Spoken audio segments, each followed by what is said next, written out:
Bonjour à tous. Bonjour à tous. Bonjour à tous. Merci, merci d'être venu. Merci d'assister directement à notre webinar. Donc le but, je suis ici avec Jonas. Le but, ça va être de vous expliquer un petit peu toutes les bonnes pratiques pour en finir avec les impayés. Donc on sait que c'est un gros problème chez les PME et pas mal d'entreprises. Comment se faire payer rapidement et comment éviter les impayés. On va vous donner nos 10 bonnes pratiques principales. Alors, juste un petit mot sur nous. Jonas, tu veux peut-être prendre 2 minutes pour te présenter? Oui, oui, bien sûr. Je vais dire aussi avant la façon dont est organisé ce webinaire. Il va durer une vingtaine de minutes et on aura ensuite 5 à 10 minutes pour les questions-réponses. Alors moi, Jonas Coufignal, je suis directeur marketing de Celsi. Celsi qui est une solution de facturation qui existe depuis 10 ans. On a plus de 4000 clients. Et on est basé à La Rochelle avec 70 salariés qui sont sur place. Alors, je te présente la solution de facturation parce que c'est notre cœur de métier. En plus de ça, on propose plutôt en amont du cycle de vente une solution de CRM, donc gestion des informations clients, gestion des pipelines pour les commerciaux. Plus en aval cette fois après le process de facturation, une solution de comptabilité qui va jusqu'à l'export des journaux, donc journal de banque, journal de vente, journal d'achat. Voilà pour celle-ci. Donc nous, comme on est facturier, les impayés, c'est une problématique que rencontrent nos clients aussi. On est ravis de présenter ce webinaire avec Upflow qui est intégré avec la solution celle-ci. Peut-être que tu peux te présenter, Robin, et puis détailler un peu l'intégration Ouais, avant qu'on très rentre dans le bien, vif du très sujet. bien. Donc comme l'a dit Jonas, donc eux ils ont un scope assez large, donc avec aussi bien de la facturation, du CRM. Nous, au contraire, on va être assez spécialisé. En fait, Upflow, c'est une solution, une plateforme qu'on met à disposition de nos clients. Donc on est notamment intégré à celle-ci. Et en fait, vous allez pouvoir vous connecter immédiatement avec vos identifiants. Et nous, on va gérer tout ce qui vient après la facturation. Donc entre la facturation et l'encaissement, vraiment le recouvrement des créances, on va vous donner à disposition un outil pour vous faire payer plus rapidement. Donc ça va aller de gérer des séquences de relance avec des typologies de clients très différentes. Ça va aller de donner aux clients des interfaces aussi dédiées pour qu'ils puissent procéder au paiement plus rapidement. Et on va vous accompagner sur toute cette phase, sur toute cette phase-là avec à chaque fois un but, c'est-à-dire vous faire retrouver votre argent plus rapidement, vous faire payer plus rapidement et vous faire gagner du temps aussi, notamment quand on a des équipes qui deviennent assez importantes sur la partie ADV et qu'on a un volume de factures importante. Je vais laisser Jonas commencer à vous présenter un peu nos bonnes pratiques et tout ce qu'on vous conseille de faire pour vous faire payer plus rapidement. Je te laisse entraîner sur le Allez. baromètre que vous avez pu faire. Oui, c'est une action qu'on a lancée en début d'année avec YouGov, donc célèbre institut de sondage, où on a nous-mêmes donc cherché sur un panel qui est assez représentatif de 200 entreprises en France. On leur a posé des questions sur justement le cycle de vente, les délais de paiement qu'ils avaient, qui étaient responsables à l'intérieur. Voilà. Et on a pas mal d'apprentissage sur une infographie qui est complète et disponible sur notre site. Donc, si vous allez sur le blog de Celsi, go.celsi.com, dans la catégorie blog, il y a une barre de recherche. Vous tapez infographie ou études YouGov, elle va arriver en premier. Et les apprentissages qu'on a eus, c'est que déjà une PME sur deux est victime des retards de paiement. Qu'il y a une entreprise sur 5 interrogée qui a 5% de son chiffre d'affaires en impayé. En fait, c'est énorme pour certains de nos clients qui sont plus des petites structures. 5% à la fin de l'année, ça peut manger la marge, quoi. Donc c'est crucial pour eux en particulier. Pour 2 sur 5, quoi, à 40%, où leur activité a carrément pu être mise en péril par les impayés. Donc voilà, ça c'est pour montrer que vraiment on adresse un problème qui parle aux entrepreneurs et aux petites entreprises qui doivent avoir les yeux rivés sur leur trésorerie pour survivre malheureusement. et qui ont moins de latitude que les plus grosses, c'est à elles qu'on s'est intéressé. On a ventilé les résultats aussi par taille d'entreprise, bien sûr, et allez voir l'infographie sur le site, elle est plus complète. Si ces chiffres-là vous intéressent, c'est sympa si vous les partagez. Ce baromètre, nous, on va le sortir tous les ans. Donc, la prochaine version va arriver dans pas si longtemps que ça, puisque c'est en janvier 2020, donc d'ici 4 mois finalement, qu'elle va sortir. Voilà, donc ça c'est pour dresser un peu le contexte. Oui, les délais de paiement, c'est un problème pour les PME françaises. Je peux passer à la prochaine slide, du coup, Robin. Et là, on rentre tout de suite dans la promesse pour les réduire, ces fameux délais de paiement. Alors, c'est un peu une lapalissade. Il dit vendre plus vite pour être payé plus vite. Et j'ai parlé de la solution, celle-ci en amont du CRM. Ah oui, si les entreprises équipées d'un CRM vendent, là, je vais sortir une statistique aussi, 30% plus vite que les autres. Alors, le digital au service de la réduction des délais de paiement, c'est pas nous qui le disons, du coup, c'est ce baromètre, c'est le YouGov dont j'ai parlé avant. Comment ça se passe dans la pratique? Un outil CRM, il te permet de gagner du temps aux commerciaux en faisant en sorte qu'ils traitent les opportunités qui leur arrivent de façon exhaustive. Il n'y en a aucune qui va passer entre les mailles du filet. Et sur des process qui sont déjà empilés, un peu comme une approche Kanban sur la gestion de projet, qui sont empilés en différentes étapes sur lesquelles on va faire évoluer une opportunité. Ça permet plein de choses. Déjà, ça permet, j'ai dit tout à l'heure, une meilleure organisation pour être sûr de ne pas passer à côté d'une opportunité. Mais ça permet aussi de sortir plein de statistiques et de mesurer l'évolution du cycle de vente, savoir combien de temps il faut à mes commerciaux en ventilant par le profil du commercial ou par la typologie d'offre. Combien de temps il leur faut entre le moment où ils identifient l'opportunité et le moment où ils vont effectivement closer et signer le devis. Et donc, pour en revenir à la promesse, bah oui, quand on gagne du temps sur cette process de vente, on va gagner du temps aussi pour être payé plus vite parce qu'on aura vendu plus vite. C'est un peu une lapalissade, mais pour ceux qui ne sont pas équipés de CRM, je vous encourage à regarder plus en détail, plus en profondeur cette thématique-là, puisque c'est finalement le premier moyen d'aller réduire les délais de paiement. Maintenant, on va passer à la prochaine slide. On rentre plus dans cette fois la partie facturation. Et là, donc là, j'oriente vraiment facture. Voilà, vous avez un devis qui a été signé. Vous avez peut-être utilisé la signature électronique pour vous assurer que c'était ferme et que c'était rapide. Pas besoin de scanner, d'imprimer, de renvoyer. Voilà. Ça aussi, c'est une fonctionnalité qui est très utile quand il s'agit de gagner du temps sur le cycle de vente. Donc, ça commence avant de parler du délai ou du retard de paiement du client. J'ai envie de dire, faut faire ménage chez soi aussi, quoi.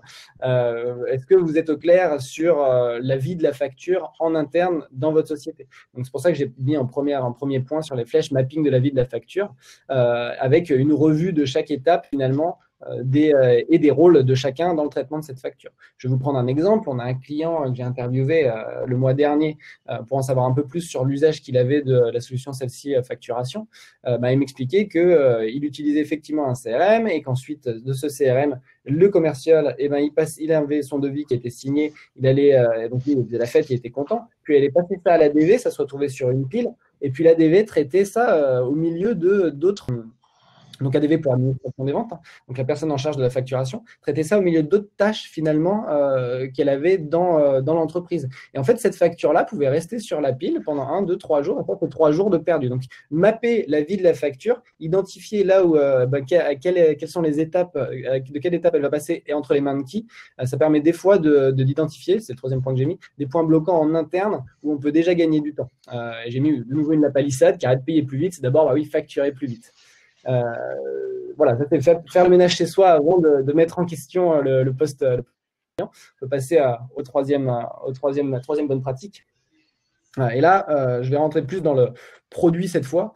Une fois que vous avez identifié ces tâches qui sont réalisées par votre commercial, par l'ADV, par la personne en charge de la facturation en général, la personne en charge des relances en interne, peut-être que ces process-là, l'erreur, elle est humaine, hein, ou quelqu'un qui est malade, par exemple, ça peut aussi impacter mine de rien votre cycle de facturation. Quelqu'un qui part en vacances, pas besoin d'être malade non plus, en restant positif. Le robot, lui, il vous fera pas défaut. Et donc, si vous automatisez grâce à un logiciel, donc là, je prêche un peu pour ma paroisse, hein, un logiciel de facturation qui vous permet d'automatiser certaines étapes, là, vous êtes sûr qu'il y aura qui va se glisser. Et il y a des fonctionnalités au sein des logiciels qui permettent de gagner du temps. Je parlais tout à l'heure d'imprimer, paraffer. Enfin, oui, il y a encore des entreprises qui utilisent un paraffeur, qui amène ça à une personne en charge, qui va gérer ça le mardi après-midi. Et donc, tout ce qui est arrivé jeudi, vendredi va attendre mardi après-midi pour être paraffé. Enfin, voilà. Si on passe sur un logiciel de facturation, vous n'avez plus besoin de paraffeur, vous avez la signature électronique, vous recevez un mail, vous cliquez et ça y est, c'est signé. C'est une signature ferme, vous avez une preuve, vous avez la date. Vous pouvez proposer aussi à l'émission de la facture, une fois que le devis a été signé, à l'émission de la facture, vous pouvez proposer un lien directement envoyé par email pour avoir les paiements en ligne. Robin va revenir dessus tout à l'heure. Proposer des moyens de paiement efficaces, donc paiement en ligne, que ce soit par carte bleue, par d'autres moyens. On a des intégrations avec celle-ci, avec Stripe, avec GoCardless pour permettre le prélèvement automatique. Là aussi, vous allez gagner dans les délais de paiement parce que ce sera une machine, ce sera un robot, ce sera une tâche automatisée qui va le faire. Il n'y aura pas d'humain en jeu. Et dernier point, ça dépend aussi de votre entreprise, mais pour certaines qui ont, donc, parmi les tâches répétitives, certaines entreprises fonctionnent par abonnement. Nous, on est bien placés. Robin comme moi, on travaille dans des entreprises qui sont des logiciels où on a un modèle d'abonnement. Et ben oui, pour les abonnements, nous, on propose des options de facturation récurrentes. C'est hyper simple à mettre en place avec un échéancier assez clair. Vous pouvez automatiser l'envoi des factures tous les mois à votre client. Et là, de nouveau, vous n'avez pas du temps perdu, entre guillemets, par une tâche répétitive sans valeur ajoutée par une personne en interne. Voilà, tout ça pour donc ces trois, on va dire, premières étapes pour dire que lorsque on a fait le ménage chez soi, qu'on est clair sur les process de vente, qu'on utilise des outils qui permettent d'automatiser les tâches répétitives, et ben finalement, on fait tout pour ne pas aller jusqu'au recouvrement et aux impayés. Malheureusement, parfois, même malgré toute cette bonne volonté que vous mettez, malgré tout le temps que vous allez économiser sur vos process, ben vous allez pouvoir avoir en face de vous des clients malheureusement récalcitrants. Et ça tombe dans les mains d'Upflow pour la partie gestion du poste client. Nous, à celle-ci, on fait tout pour ne pas avoir à relancer. Malheureusement, quand il faut quand même y aller, et ça c'est la quatrième étape, il y a des outils qui permettent d'être proactifs et d'identifier en amont les clients qui sont mauvais payeurs. Les concepts comptables qui sont derrière ça, et là je ne vais pas m'apesantir là-dessus pour pas endormir tout le monde. La comptabilité auxiliaire, et je vais donner un mot, je vais faire un mot sur le rapprochement bancaire. C'est une fonctionnalité de celle-ci hyper efficace qui permet de vérifier aussi en direct quelles factures ont été effectivement payées par vos clients en banque, et ça en connectant votre compte bancaire directement dans celle-ci. Ça vous permet d'une part d'avoir une bonne visibilité sur votre trésorerie en direct, d'anticiper aussi les paiements à venir. Et donc, quand vous anticipez et que vous voyez que ça n'a pas été payé, pas été rapproché, vous avez aussi en amont la visibilité sur les mauvais payeurs. Et ça, c'est super important parce que plus vous mettez de temps à vous rendre compte qui est le client qui ne vous paye pas, et finalement, plus vous êtes aussi coupable dans un sens d'augmenter ces délais de paiement. Et voilà donc les outils qui vous permettent d'identifier en amont et d'être proactif sur les relances, sur les mauvais payeurs. Bon, parfois, quand il va pas, après, comme je disais tout à l'heure, quand il faut aller au recouvrement, il faut y aller. Il y a des bonnes pratiques, et c'est là où je vais laisser la main à Upflow pour nous expliquer comment il le fait. Effectivement, merci Jonas pour toutes ces infos, et comme tu le dis bien, c'est hyper important d'être très structuré sur la partie facturation et même en amont sur le CRM. Derrière, nous, ce qu'on observe beaucoup chez nos clients, et notamment lorsqu'on commence à dépasser un certain volume, sur du B2B en général, ce volume il se situe à hauteur d'une vingtaine de factures par mois, et parfois plus ensuite. On commence à avoir des difficultés à gérer vraiment les différentes typologies de clients qu'on a, et traiter tout ce volume de factures. Et donc c'est là que nous on va intervenir, on va se plugger sur un outil de facturation comme celle-ci notamment, pour derrière optimiser et vous permettre de le faire efficacement et d'anticiper aussi la croissance. Faut savoir que le premier point, c'est donc adapter la relance. Quand on effectue une relance, en fait, pourquoi est-ce qu'on l'effectue? Pourquoi est-ce que ça marche pas? Dans 90% des cas, c'est pas parce que le client est un mauvais payeur. Dans la plupart des cas, en fait, c'est simplement parce qu'on respecte pas le bon processus de commande, on n'a pas le bon contact, ou alors on n'a pas le bon de commande, par exemple. Si vous avez notamment des clients grands comptes, faut savoir que beaucoup fonctionnent avec des plateformes d'achat, et dans ce cas-là, ça ne sert à rien d'envoyer systématiquement les mêmes factures. Vous allez avoir besoin de vérifier le bon de commande en amont, de faire un suivi particulier sur leur plateforme et de gérer aussi, d'avoir le bon contact comptable. Tout ça, c'est des actions qui demandent un véritable suivi. On ne peut pas se contenter simplement de l'envoyer en espérant qu'elle soit payée. Et parce que si on rate les bons coches, on se retrouve rapidement avec des délais de paiement qui augmentent de manière quasi exponentielle. On peut monter très rapidement. Sur les PME, au contraire, on va pouvoir avoir peut-être plus de possibilités de s'adresser directement aux dirigeants ou aux décisionnaires. Et là, on aura peut-être envie effectivement d'automatiser. Mais c'est important d'avoir ces questions en tête, ces problématiques, parce que évidemment, c'est des choses totalement différentes. Le deuxième point que j'aborde, donc vraiment là aussi encore, on est dans le concret vis-à-vis de la relance, c'est varier les modes de contact. Parce qu'au-delà du timing de votre relance, à savoir qu'il faut bien sûr faire un petit mail en amont, mais aussi faire des relances successives, vous pouvez gagner en efficacité en multipliant les canaux. Donc choisir du mail simple, évidemment c'est le plus simple, mais vous pouvez aussi faire de la relance téléphonique, faire du courrier, envoyer un recommandé aussi si vous voulez passer à des choses plus formelles ensuite avec du vrai cabinet de recouvrement. C'est important de bien maîtriser ces canaux parce que c'est comme ça que vous allez être efficace. On sait que sur du particulier, par exemple, on peut même traiter des clients par SMS. Et donc, vous avez besoin vraiment d'outils efficaces pour manier ces différentes cordes à votre arc. Le deuxième point, c'est sur les contacts que vous allez impliquer. Il y a deux façons vraiment d'être efficace sur la relance. Il y a d'une part de votre côté en interne, il faut choisir qui sera le responsable de cette relance-là. Donc à savoir, est-ce que vous décidez de décorréler la relance commerciale de la relance, on va dire, de facturation. Et dans ce cas-là, vous mettez en place un département comptabilité ou une adresse générique, parfois qui peut être une adresse fictive et qui va faire ses premières relances automatisées pour garder vraiment un contact commercial à part.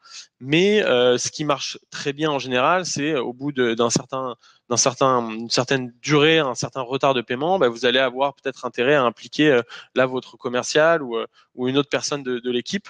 C'est aussi des processus que vous pouvez retrouver chez votre client. Donc, si vous avez plusieurs contacts, c'est bien d'envoyer plusieurs mails au contact donneur d'ordre que vous avez eu dès le départ. Mais si ça répond pas au bout de 60 jours, c'est peut-être que ce contact est simplement parti. Et dans ce cas-là, vous avez intérêt à chercher d'autres personnes dans la boîte. C'est des éléments qui sont importants et qui rendent parfois le suivi de ces factures sur le long terme plus complexe. Je vais réagir un peu Ouais. là-dessus, sur ce que tu dis, si tu peux revenir sur la slide précédente, du coup, Vas-y, ouais. sur la sixième. Il y a, en fait, tout ça, là, je pense que sur notre audience, je prêche des convaincus. En fait, l'impayé ou le retard de paiement coûte d'autant plus à votre entreprise que vous mobilisez des personnes. Là, je t'entendais, Robin, parler de dire, voilà, ça n'a pas marché cette relance, vous pouvez passer par par un autre canal de communication, vous pouvez mobiliser votre commercial en interne. Oui, mais ça, mis bout à bout, c'est du temps, en fait, où pendant ce temps, votre commercial, il n'est pas en train d'aller signer un autre deal. Et donc, c'est vraiment on ne voit pas, mais c'est du temps, de la valeur qui est complètement dégradée. Et ça, mis bout à bout, ça peut coûter très cher à l'entreprise. Donc, je vais revenir sur ce que je disais tout à l'heure, que ça soit sur un canal de communication digitale, donc là, mail, SMS, ou même sur du physique avec le courrier ou l'accusé de réception. Ça aussi, c'est automatisable. Il y a des fonctionnalités dans les logiciels d'Upflow et de celle-ci qui permettent de relancer automatiquement avec une série d'emails qui vont partir et qui vont s'adapter directement au contact que vous avez assigné à qui vous l'envoyez. Et donc, vous pouvez avoir... du coup, j'ai vraiment la presse au milieu. Pardon, ouais. Et du coup, ça, c'est du temps qui n'est pas perdu pour votre entreprise parce que c'est un robot qui s'en occupe et qui envoie directement ces informations. Alors. Et ça fonctionne avec des partenaires type, je pense à Esker notamment, qui fait du courrier, ou si vous envoyez un ordre depuis celle-ci avec Esker, ces relances-là vont être automatisées. Vous n'avez pas besoin de mobiliser un commercial pour le faire. D'autant plus que vous avez tous les contacts dans celle-ci. Donc, ces relances automatisées ne font pas perdre de temps, qui est de la valeur dégradée dans votre entreprise sur la relance. Ouais, tout à fait, hein. Je pense que c'est vraiment l'idée, c'est que pour que ça marche bien, en fait, il faut en théorie et en tout cas de manière visible pour vos clients qu'il y ait beaucoup de moyens à déployer. Et par contre, ça, évidemment, si vous voulez pas perdre du temps et aller vous-même chez à la poste déposer ces courriers ou envoyer tous ces mails manuellement, c'est évident qu'il vous faut un outil justement qui automatise ce genre de tâches qui puisse impliquer finalement sans prendre de temps des gens de votre équipe. C'est un peu le sujet. Effectivement sur ce type d'outils et aujourd'hui heureusement on a plein d'outils justement qui permettent de le faire, donc c'est ça qui est efficace. Si je passe au prochain point dont Jonas a déjà parlé justement un petit peu, c'est sur faciliter le passage au paiement. C'est important aujourd'hui. On a beaucoup de types de paiements qui sont possibles. L'idée, c'est de vraiment s'adapter là aussi à votre client. Si vous êtes sur des montants importants, si vous êtes sur du grand groupe, forcément vous allez sûrement avoir du virement assez traditionnel. Si par contre vous êtes sur des montants assez faibles, du moins de 500 euros, avec du volume, vous allez avoir intérêt à mettre en place aussi bien donc sur la facture comme vous l'avez dit Jonas, que dans les relances, il va falloir mettre vraiment limiter finalement le nombre d'étapes entre la réception donc de la relance par le client et le passage au paiement.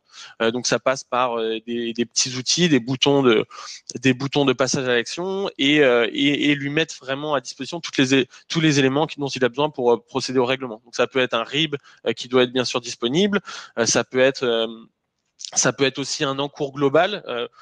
On a beaucoup de clients, beaucoup de logiciels aussi qui font des relances parfois de manière individualisée sur chaque facture.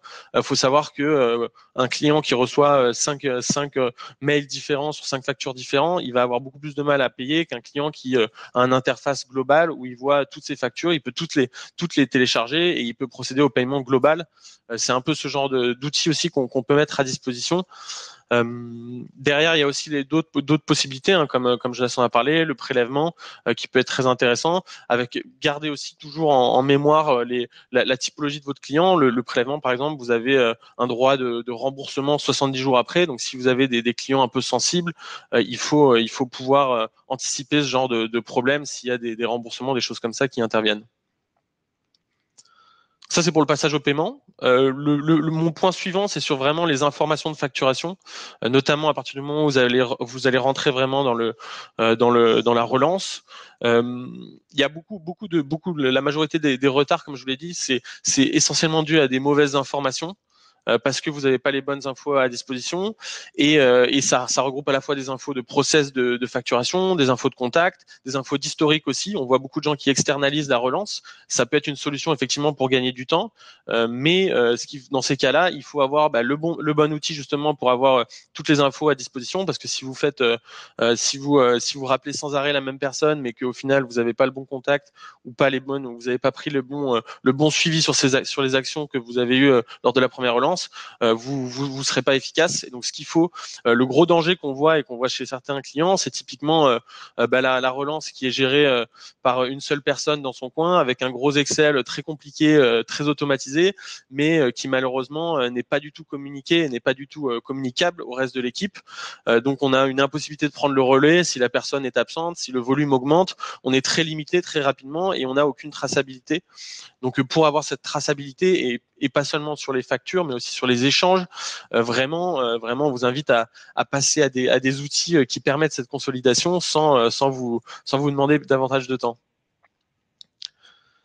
Je continue un peu sur impliquer les équipes. C'est vrai, comme le disait Jonas, le commercial, on veut qu'il vende et on veut pas qu'il passe du temps à la relance. Et c'est évidemment pas c'est pas votre cœur de métier, donc c'est pas vos équipes de passer énormément de temps dessus. En revanche, récupérer les informations, comme je vous l'ai dit, ça peut pas être fait dans un Excel, parce qu'on peut pas envoyer un Excel et demander à ses commerciaux de récupérer le contact comptable. Par contre, automatiser avec des actions sur une plateforme dédiée pour qu'il ait juste 12 secondes à prendre pour noter ces infos. Ça, c'est quelque chose qui est possible. Donner aussi des infos de paiement sur les balances en cours chez chaque client, c'est aussi important parce que on a souvent le cas assez marrant, enfin plutôt malheureux, on va dire, de clients, de boîtes chez qui on découvre que tous les commerciaux qui vendaient étaient hyper contents de vendre de multiples commandes à un client, en fait, n'avaient pas été payés depuis plus de 60-90 jours. Et c'est assez incroyable de voir que parfois, il y a un véritable mur entre ce qu'on vend et ce pourquoi on est payé. Et donc, c'est important de donner ces infos-là aussi, parce que si la plupart du temps, les commerciaux, ils l'ont juste pas, hein, c'est pas que ça leur fait plaisir de vendre des choses sans encaisser, c'est vraiment une histoire de communication. Donc là aussi, avoir les outils, avoir les tableaux de bord efficaces et en temps réel pour les communiquer, c'est hyper important. Tu voulais rajouter un mot, Jonas? Je sais pas si. Non, j'avais fait une remarque parce que tu avais dit que c'était drôle, c'était marrant. Et faut bien rire aussi, même quand on parle de recouvrement, qui est un sujet hyper sérieux. Ouais. On tombe sur des pépites comme ça. Ouais, bah malheureusement, ça arrive assez souvent. Le dernier point, enfin, donc qui fait suite un petit peu, c'est suivre et partager ses résultats. J'ai un peu caricaturé le côté du département administratif et comptabilité complètement décorrélé du reste de la boîte. Malheureusement, c'est parfois encore le cas. Mais pour nous, c'est vraiment important de les impliquer et de partager ces résultats, à la fois pour les équipes commerciales, donc j'en ai parlé, donc les impliquer dans le recouvrement quand on a vraiment des cas importants et identifier en amont les mauvais payeurs avant de s'engager sur des nouvelles commandes. Mais surtout pour la direction aussi, parce que forcément, là, on a aussi énormément le cas finalement de CEO, de directeurs pour qui vraiment la hantise, c'est de pas savoir combien d'argent ils ont dehors et combien est-ce qu'ils peuvent récupérer. Et ça c'est assez inadmissible, on peut dire, donc parce qu'ils ont besoin de ces infos-là pour piloter les futurs investissements. Ils ont besoin d'avoir une vue globale sur le poste client et pouvoir anticiper justement sur leur trésorerie. Donc ça, c'est un point important. Et le dernier, ouais, Jonas. Il y a du temps masqué sur la partie. Ouais, il y a du temps masqué aussi, je dis, sur le reporting et aller récupérer la donnée à droite, à gauche et tout ça. L'avantage d'utiliser des outils où toute cette donnée en fait, est accessible d'une seule et même interface, ça permet de gagner du temps et aussi aux dirigeants, à l'équipe de direction, plutôt que d'aller rechercher les informations dans tous les sens. Si c'est centralisé au moins, si les reportings ils sont formalisés, ils sont automatisés, ça permet là aussi de pouvoir anticiper et réagir très vite sur la donnée fiable, plutôt que de mettre 3 fois plus de temps à la regrouper pour ensuite prendre une décision où déjà là, on est en retard. Ouais, tout à fait, tout à fait. Et le dernier point, au-delà d'effectivement de la direction, il y a aussi pour l'équipe finance. Je pense que c'est intéressant et c'est malheureusement très très rarement le cas, mais c'est important de pouvoir mesurer son efficacité. On mesure l'efficacité des commerciaux. En général, on n'a pas de mal à le faire. En tout cas, quand on a un bon CRM. Mais mesurer l'efficacité de l'action aussi de votre équipe administrative, c'est important. Pour ça, il y a des méthodes très simples, hein. On en parle pas mal sur notre blog justement sur les indicateurs à suivre. Mais votre délai moyen de paiement, par exemple, c'est un chiffre qui est important et savoir qu'il évolue, qu'il baisse justement parce que vous avez su prendre les bonnes actions de relance, c'est directement des pourcentages de plus sur votre marge nette et un impact direct sur votre trésorerie. Et c'est bien de pouvoir le mesurer, c'est bien de pouvoir en tant que direction financière le présenter ses résultats et ensuite descendre encore plus loin dans l'analyse. Et ça se fait évidemment que si vous êtes dégagé du temps, on va dire sur la partie un peu chronophage du travail, c'est-à-dire sur la partie envoi de courrier, envoi de mail, que vous avez automatisé une grande partie, que vous êtes capable de sortir des rapports en temps réel. Et c'est là que vous allez pouvoir prendre le temps de présenter des analyses plus fines aussi sur les modes de paiement. T'en parlais, Jonas. Enfin, c'est là-dessus qu'est la vraie valeur pour nous, pour l'équipe justement financière. Très bien. On arrive à la fin du webinaire. Du coup, on est à peu près dans les temps. On a dépassé. On est à 30 minutes, 28 minutes. Et c'est le temps des questions-réponses. Donc, si vous en avez, on est à votre écoute. Allez, n'hésitez pas. Moi, j'en vois déjà quelques-unes. On me demande à partir de quel moment il faut envoyer une facture en recouvrement. Alors ça, c'est sur la partie recouvrement. Je dirais que ça dépend vraiment du type du type de client, du type de facture. Ça dépend. Si vous avez par exemple une facture grand compte, ce qu'on voit en général, c'est que de toute façon, elles finissent par être payées. Il faut juste être au courant du délai de paiement. Après, c'est à vous d'analyser vraiment la typologie du client. En général, à partir d'une soixantaine de jours, si vous n'avez pas de réponse, ça peut être intéressant de commencer au moins à consolider ces données, consolider les envois que vous avez pu faire, les relances, pour constituer un dossier et après réfléchir à cette option-là. Alors moi, je vois des questions qui concernent celle-ci. Comment automatiser l'envoi de factures? Dois-je passer par le module abonnement? Oui, c'est tout à fait ça. Vous pouvez poser la question directement sur notre site dans le live chat. Où il y aura chez nous quelqu'un qui va vous prendre en charge pour vous montrer comment ça fonctionne et mettre en place l'échéancier si c'est le cas. Donc là, je prends parce que c'est vraiment une question technique, celle-ci. Ouais. On a des questions sur l'intégration, Robin, et je pense que ça intéresse tout le monde. Ouais, tout à fait. Alors l'intégration native, celle-ci, effectivement, c'est une des premières intégrations qu'on a développées avec celle-ci, avec qui on s'est rendu compte très rapidement qu'il y avait une bonne synergie. Tout à fait. En fait, vous avez qu'une chose à faire, c'est que vous nous envoyez vos coordonnées. Nous, on vous envoie en fait un petit login où on va vous demander de vous connecter via la plateforme celle-ci et via la plateforme Upflow. Et après, vous aurez simplement quelques minutes à attendre. Alors ça peut augmenter, ça peut monter à quelques heures au maximum pour synchroniser vos données. Mais en gros, une fois que vous aurez synchronisé vos données, vous allez pouvoir justement faire le lien entre les deux. Donc, c'est-à-dire que vos factures qui seront éditées sur celle-ci arriveront sur la plateforme Upflow. Vous aurez les paiements aussi qui seront réconciliés et ça vous permettra, notamment quand vous avez, on va dire quand vous avez une complexité qui va augmenter au niveau de vraiment la relance. Donc ça peut aller, comme je l'ai dit, à partir d'une trentaine de factures, notamment si c'est des grands groupes et des factures qui demandent un suivi particulier. Vous allez pouvoir suivre ensuite les étapes de relance, impliquer votre équipe via la plateforme Upflow et faire baisser votre délai moyen de paiement, j'en suis sûr.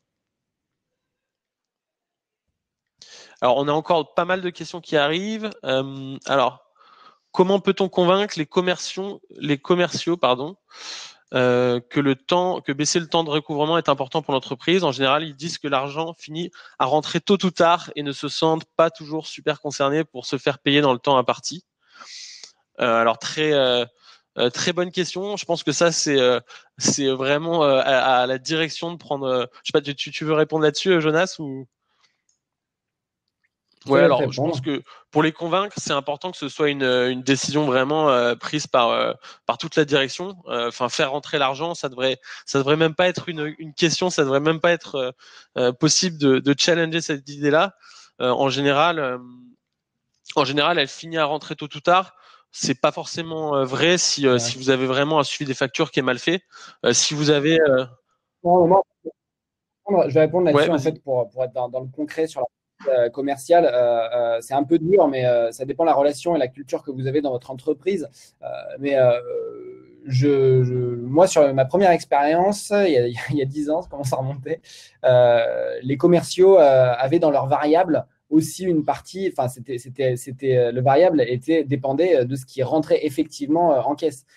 Donc, vous pouvez soit dans vos process me proposer la signature du devis, très bien, mais attention, si le commercial se met à vendre mal entre guillemets parce que il fait une promesse que le produit ne peut pas tenir en fait juste pour signer ses devis et qu'à la fin votre client n'est pas content et demande à être remboursé à chaque fois, là vous perdez complètement du temps. Donc c'est à vous dans les process et dans la façon dont vous incentivez, dont vous donnez des commissions aux commerciaux. S'il faut sortir le bâton, il faut le sortir quoi et dire non, on va vous baisser vos commissions ou calculer vos commissions en fonction de ce qui rentre en trésor parce que c'est ça le nerf de la guerre. S'il n'y a pas de trésor, on ne paye pas les salaires quoi. Ouais, tout à fait. Hein, non. Donc, voilà, j'ai un personnage, mais c'est ma réponse un peu brute à convaincre les commerciaux que le temps sur le recouvrement est important. Hein. Une chose importante aussi pour les commerciaux, ça fait partie de leur job, c'est ce qu'on appelle le KYC pour Know Your Customer. Donc, ça peut peut faire partie de vos process de façon intégrante, quoi. Si vous signez une entreprise qui est en redressement judiciaire, c'est pas la peine, quoi. C'est pas la peine. On n'y va pas. Donc, on s'enseigne d'abord sur la solvabilité de l'entreprise. On s'enseigne d'abord sur si elle a une réputation, une réputation de bon ou de mauvais payeur. Vous avez des logiciels, des bases de données, pour en citer quelques-unes, qui vous permettent de faire ça. Je pense à un Corporama qui est super connu. Je pense à, mince, le nom m'échappe, mais le leader européen, c'est pas grave. Enfin, si vous tapez Corporama équivalent sur Google, vous allez les trouver. Voilà, vous avez des données, des indicateurs financière de l'entreprise. Et c'est vrai qu'on n'a pas parlé, mais le KYC, c'est l'étape numéro 1 de contractualiser, quoi. Si le client n'a pas d'argent, vous n'allez pas être payé. Enfin, vous commencez le problème par là. Donc, ça peut faire partie du process du commercial, d'avoir à la signature, avant la signature, de se renseigner sur la solvabilité du compte qu'il est en train de signer. Oui, tout à fait. Hein. Non, je suis tout à fait d'accord. Et moi, je pense que déjà, il y a un problème d'information chez les commerciaux. Souvent, c'est que souvent, ils n'ont pas l'information. Ils savent absolument pas quelle est la balance âgée de leurs clients.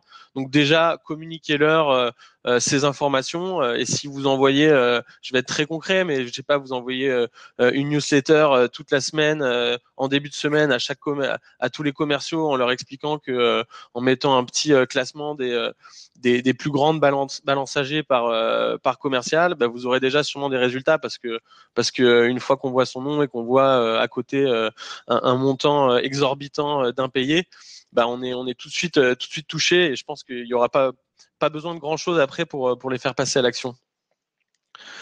Je vais continuer peut-être les questions. Il y en a pas mal. Il y en a pas mal qui sont ici. On me demande un DSO correct, c'est combien de jours? Alors, un délai moyen de paiement correct, ça dépend vraiment du secteur d'activité. On a des moyennes qui sont parfois. Je sais que le baromètre Euler Hermès, pour les entreprises donc qui font du B2B par exemple, parlait de 74 jours de délai de paiement entre l'émission et le paiement. Après, ça dépend vraiment notamment de votre typologie de compte. Hein. Si vous faites seulement si vous payez si vous faites que du particulier avec du paiement par carte bleue en ligne, vous allez avoir des délais de paiement de 0 jours ou pas loin. À l'inverse, si vous vendez que des grandes missions de conseil pour des grands groupes à 60 000 euros, vous allez avoir des délais de paiement qui vont tout de suite être extrêmement importants et impacter justement votre trésorerie. C'est vraiment c'est un facteur à bien prendre en compte, notamment quand vous êtes en phase de croissance, parce que ça peut être assez dangereux pour votre trésorerie. Je vois des questions sur celle-ci.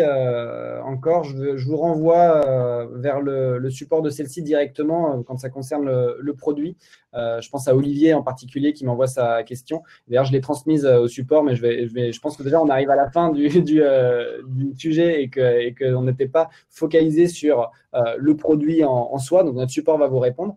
Et je pense qu'on peut clore aussi là-dessus, parce que je ne vois pas d'autres questions arriver. Robin? On a dépassé un peu, ça fait 37 minutes. Mais pour moi, c'était un plaisir de faire ce premier webinaire avec Upflow. J'espère que l'audience, vous avez compris. Oui, on a une intégration native avec Upflow. Il faut passer directement par eux pour la mettre en place. Et vos factures seront synchronisées avec leur plateforme. Voilà, j'espère que vous avez appris de ces bonnes pratiques. Il y a forcément, on a enfoncé des portes ouvertes, mais ça fait toujours du bien de se le redire. Et le webinaire sera disponible en replay pour ceux qui sont inscrits. On va aussi le mettre sur YouTube et envoyer un mail à ceux qui n'auraient pas pu le voir pour que vous puissiez avoir directement le lien sur YouTube. Il sera sur les chaînes de celle-ci et de Upflow. Voilà. Et si vous voulez les présentations, vous avez nos contacts mail sur cette slide. On sera ravis de vous les partager et de répondre à toutes vos questions si vous en avez qui viennent par la suite. Tu veux conclure, Romain? Ouais, merci. T'as tout bien expliqué. Mais en tout cas, merci à tous. C'était un plaisir effectivement pour ce premier webinaire avec celle-ci. Vous avez toutes les infos. N'hésitez pas à nous recontacter encore une fois. On serait très heureux de discuter avec vous, d'avoir votre feedback là-dessus. Et j'espère, je vous laisse rebondir sur toutes les communications qu'on va vous envoyer. Enfin, notamment le replay si vous avez d'autres éléments. Et merci Jonas beaucoup pour cette organisation. Et je vous dis à bientôt peut-être alors. Merci Robin, merci à tous et à très bientôt. À bientôt.